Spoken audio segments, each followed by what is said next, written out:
নমস্কার বন্ধুরা, রোমা রান্নাঘর আপনাদের সকলের স্বাগত। আশা করি আপনারা সবাই ভালো আছেন। আজকে আমি ছোটো মাছের একটা মাছ ঝাল দিয়ে বানাচ্ছি। তো নিয়েছি হলদি, সরষে আর কাঁচা লঙ্কা, এগুলো পিষে নেবো। মাছটা আমার ভাজাই ছিল আগে থেকে।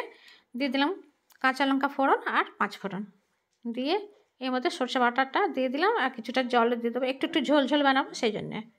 দিয়ে দেবো হলুদ গুঁড়ো আর পরিমাণ মতো নুন।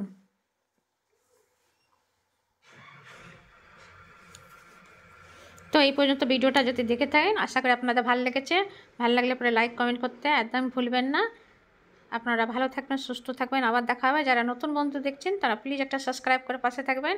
এবার মাছটির ঝোলটা ফুটে গেলে পরে আমি মাছগুলো দিয়ে দেবো। দেখুন ছোটো ছোটো মাছ আছে, এমনি করে একবার বানিয়ে খেতে দেখবেন খুবই ভালো লাগে। এবার গরম পড়েছে, এমনি পাতলা পাতলা ঝোলই ভালো লাগবে খেতে।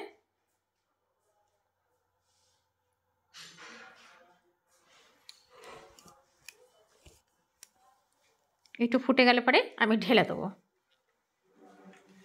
মাছটা আমার হয়ে গেছে, এবার আমি বাটিতে ঢেলে দিলাম।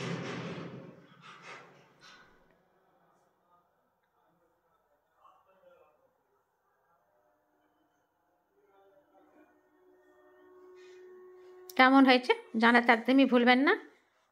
তো হয়েছে তো একদম লাজবাব। আবার দেখা হবে নতুন একটা রান্না নিয়ে। আপনারা ভালো থাকবেন, সুস্থ থাকবেন। নমস্কার।